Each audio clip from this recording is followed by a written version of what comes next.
Good day mga boss. Itong LG na to, loose compression. Kasi nagisira nito, nagkalik dito. Tapos ginamit ng may-ari, humigop na ng tubig. May tubig na yung compressor, tapos loose compression na siya. So ngayon, nagtry tayo na i-convert natin sa Samsung.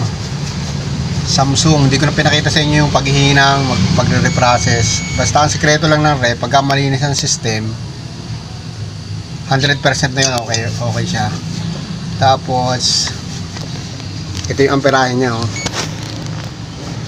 0.76.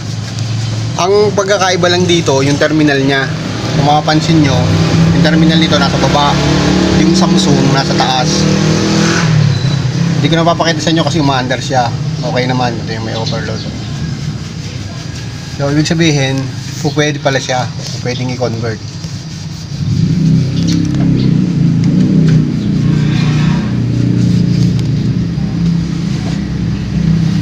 Ayun.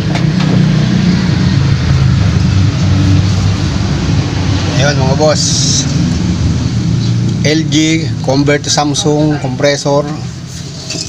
Diba ang terminal niya yung Samsung natin sa ibabaw pero umaandar siya. Ayun. Sinubukan natin, wala nang mawawala eh. So ibig sabihin, pwede pala maghanap ng compressor. Kaya sinubukan natin to sa Samsung.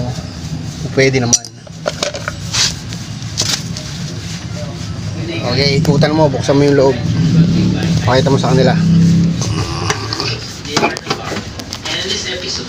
We'll be talking about the different ways that could help you get the best out of the technology that is available to you.